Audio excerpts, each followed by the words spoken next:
Now, one of the other subjects that was brought up between Keir Starmer particularly was the Lionesses and their victory. Were you one of the millions of people watching England retain their title as champions of Europe?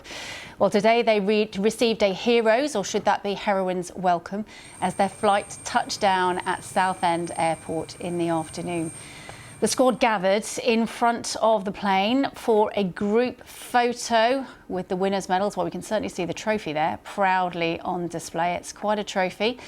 Now, there was a crowd gathered for them at the airport, and a red carpet was rolled out to welcome them into the terminal.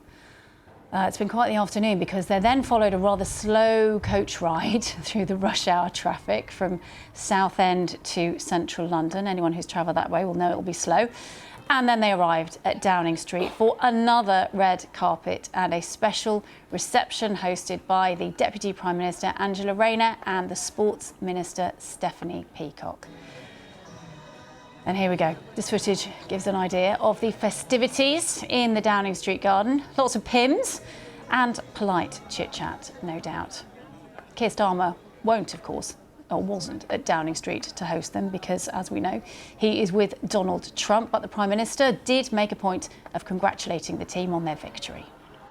I, for one, will say congratulations to the Lionesses. Last night, our women's football team won the Euros, defended the Euros, I should say. It's a big story. Which was a really big success, and the mental and physical resilience that they showed was quite incredible. So it's a big deal. There's a lot of bunting out today and tomorrow to celebrate them bringing that cup home. There certainly is. Now, the reception, as we saw there, is now finished. But as she came out, England's manager Sarina Wiegman spoke to BBC News. Medal around your neck. It's still been on there for the last, 12 hours or whatever it is. How has this moment been for you, and how does it compare to the last time around? Well, it's totally different. Of course, it's very special. It still feels surreal. You know, you go into a tournament, of course you want to win it, but the chance of winning a tournament is not very high for any team.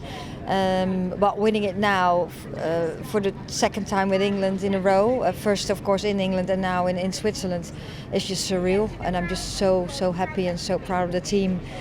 And I need a little more time to make me realize what we've done.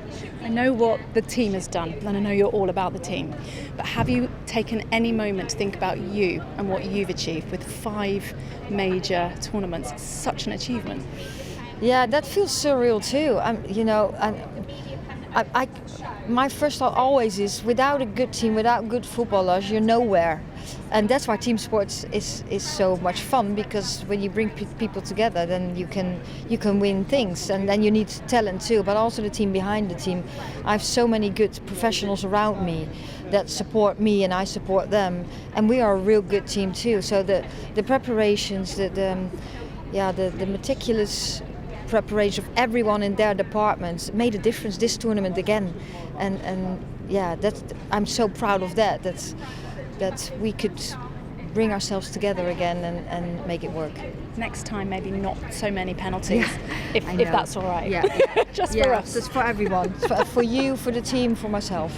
So we'll give that a try. Thank you so much, Sarina. Thank you. Well done. Thank you. See you later. Thanks.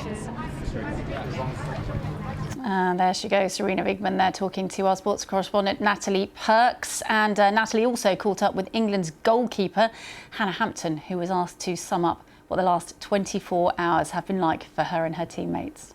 I don't really think it properly sunk in for everyone until we landed back and we saw the crowds of fans that were gathered at the airport, and watching the flight come in, waving, cheering, and all the support that we've got as soon as we've touched down, and coming straight here, and all the fans that have been waiting outside for our arrival. And yeah, it's a lovely moment to now be able to share this whole experience and this whole success that we've just had in the summer with all our English fans. What did they say to you in there? What was said by Keir Starmer on the phone?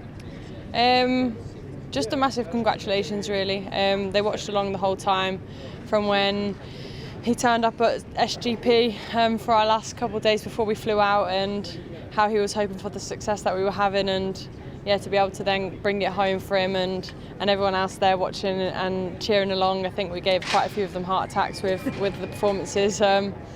But we have that never say die attitude, and yeah, they were just really pleased for us and excited to have us in and around. Well, enjoy tomorrow. You've more than deserved it. Thank you. Thank you. I nearly forgot what tomorrow was then.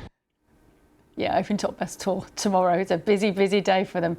So England's women have confirmed they are one of the leading forces in the global game. And let's look now at what legacy that might bring, both for the professional careers of women in not just football, but in other sports, and what effect it could have on women playing sport, not just for a living, but for fun. Well, all the stats suggest that women's football is going through a bit of a boom in the UK. In England, there are thought to be around 3 million active female players. That makes it the biggest women's team sport in the country. And the number of registered women's and girls' teams has more than doubled in the past 7 years. But according to the FA, only 50% of secondary schools currently offer equal access to football for girls and boys. And the women's professional game is still financially much smaller than the men's. For example, the first £1 million transfer fee for a female player in England was only paid in July when Olivia Smith left Liverpool for Arsenal. The men's game broke the £1 million barrier for a transfer in, wait for it, 1979. And at today's prices, the fee Nottingham Forest paid for Trevor Francis would be around 6.5 times that amount. So how far can the women's game go in England? Well, Baroness Sue Campbell is the former director of women's football at the FA and played a key role in creating the framework for the success the Lionesses are now enjoying. One of the things I said very early on in my life was that the men's game was like a big oak tree. You could see it in the wood because it was very strong, and the wood of sport, it was the big, strong tree. And the women's game was like a sapling that was growing under that oak tree. And my job as director of sport is to dig it up and move it away into its own light and let it grow differently. And I think it is growing differently. And I know that all of us who work in the game, right the way through the FA, Nikki and her team at the professional women's game, we are very adamant. We want to retain this wonderful culture that Cheryl's talking about. It's family friendly. The players give us, the very best of sport. That was Baroness Sue Campbell there. Well, joining me now is former Lioness Leanne Sanderson and Associate Professor of Sport Finance at Portsmouth University, Dr. Christina Philippou. And thank you both very much for joining us here on BBC News. Leanne, I'd like to start with you. When you look at the women's team there at Downing Street and last night, what are your thoughts as to how far women's football has come? Yeah, extreme amount of pride. I was at Box Park Wembley yesterday covering the game, and it was just brilliant to see the amount of fans out on Wembley Way. You'd have thought the game was actually at Wembley with regards to the amount of people that was there, and it's just such a joyous occasion. When it went to penalties, I actually watched it on my own because I had a headache, I was crying. It was just amazing. I just feel so proud of this team, and I think, a lot of people talk about the legacy, but for me, it's like, these players just need to enjoy winning. I think there's a lot of responsibility on the Lionesses. They have to do this, they have to do that. What they've done already by just winning and being visible is more than enough for me. So I hope they get to enjoy the parade tomorrow. I'll be down there and I can't wait. Have things changed a lot since you were playing? When you think about how you got into women's football and where it is now? Yeah, I think the pathways have definitely changed. I mean, I was the only girl playing an all-boys team from the age of 5 years old, and I think that helped me in my development. But there was no other girls playing football. I think definitely, the growth of the women's game has been fantastic. I think since the Lionesses won 3 years ago, I think that kind of catapulted. Everybody's watching the Lionesses now. Young boys, so dads are taking their little boys to the games. I've got Beth Mead shirts on, Alessia Russo shirts on. So I think hopefully that long may continue. We still need bigger attendances in the WSL. And I think when the Lionesses win, it's a domino effect onto the league. But there is still some way to go, isn't there? That stat, according to the FA, only 50% of secondary schools currently offer equal access to football for girls and boys. That's got to change, hasn't it? Yeah, I think so. Lots of women did an open letter after the last Euros, and I think what's different about this Lionesses team is they're very unified. Serena Wiegmann is at the helm. She's the leader, leads this team in an incredible way.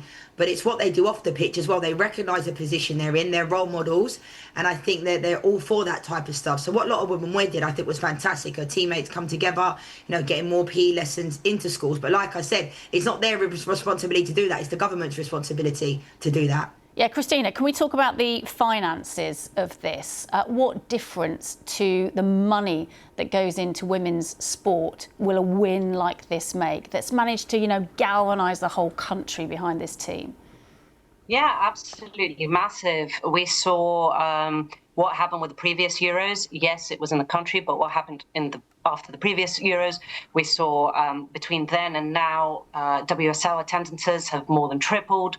We've seen participation mushroom. We've seen commercials, so a lot of partners and sponsors that have previously not been involved in football at all or sport, makeup brands and period pants and sports bras coming into the women's game, which is really, really good because obviously that money can then roll into kind of better facilities and better quality, not just paying players, but also all the things that they need around them to make sure that they keep performing at these high levels. And it's brilliant to see. I mean, there's an extraordinary amount of money in men's football, isn't there? At what point do we think, will there ever be parity in the women's game?